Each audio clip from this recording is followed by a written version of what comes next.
The safe was in the wall before him. Dust and cobwebs covered it in thick layers. Its reddish-brown paint was chapped and flaky away, and rust eroded its metal frame. He forced his crowbar deeper into the crevice in the safe's door and yanked sideways. The safe groaned open. What was inside was more than what he thought he'd find. Darren Walters worked for a renovation company that turned warehouses into office spaces. A large part of his job involved running quality assurance on warehouses chosen by their clients. Darren did this before his company came in to renovate. He'd worked in this industry for more than 2 decades, but what he'd find that day would make him consider changing careers. Darren's company had landed a client who wanted a warehouse renovated. In Brooklyn, New York, the building was almost half a century old. As expected, the company sent Darren to assess its quality before taking further steps. Elated to be visiting such a uniquely old building, Darren set to work. He didn't know what was in that building would shake up his life. Darren brought in his team of quality testers and set them to specific parts of the building. The warehouse was fogged in cobwebs and heaps of dust, a sign that no one had been here in years.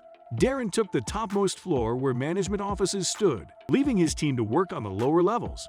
That's when he found it. Fused neatly into the wall was a maroon safe. Darren didn't recognize what it was at first, given that the walls were the same shade of color as the safe. But when he got closer, he instantly noticed its handle. Darren took a step toward the safe, smiling. It wasn't the first time he was seeing one on the job. He found 2 or 3 safes while running quality assurance, but there was something about this particular one that drew him in.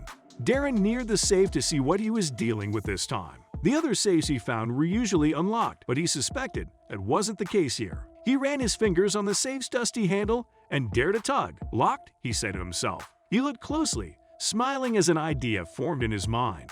The safe's paint was flaking off and rust covered almost every inch of its metal frame. Darren knocked against its door, and a thick sound came as the safe's response. The safes that Darren had knocked against before gave hollow sounds. Why was this one different? He grinned, already picturing a hefty prize waiting for him inside the safe. Rust on the safe's frame meant its integrity was likely compromised. With the proper technique, Darren could open it. Darren always carried a crowbar for prying open locked doors with his work tools. He fetched it and set to assessing weak points on the safe's door.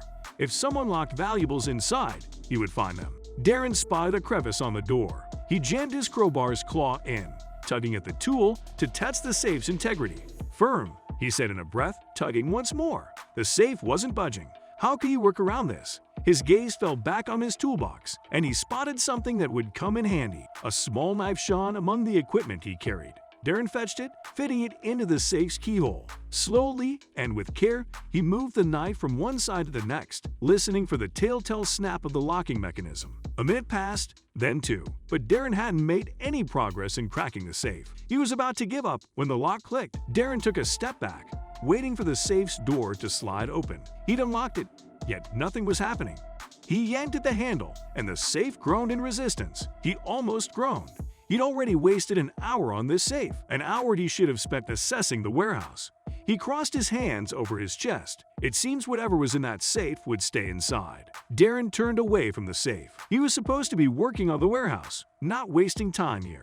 But what if the safe had something valuable inside it? He could sell it and start life anew.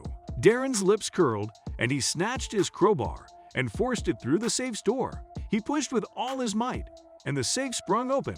He couldn't believe what was staring back at him.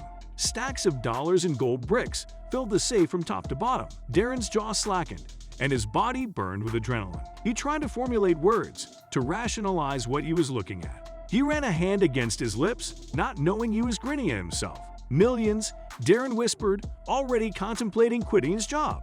"Breathe," he said to himself. Who'd leave all this money here? And why? A brown envelope caught Darren's interest, and he quickly reached for it. Maybe it held the answers he so desperately needed right now. "Receipts," he said, skimming through the dozens of slips. They were payments from a movie production house that used to be in this warehouse. "No," Darren whispered, wiping his face as he realized what the payments were for. "Movie props. These are movie props." Darren sounded out what his mind was thinking. He grabbed one gold bar and weighed it in one arm. "Plastic," he said. He also checked the dollar bills, disappointed when he found out they were regular paper. Darren returned the items to the safe and closed it. "Back to work," he said with a smile and returned to his post.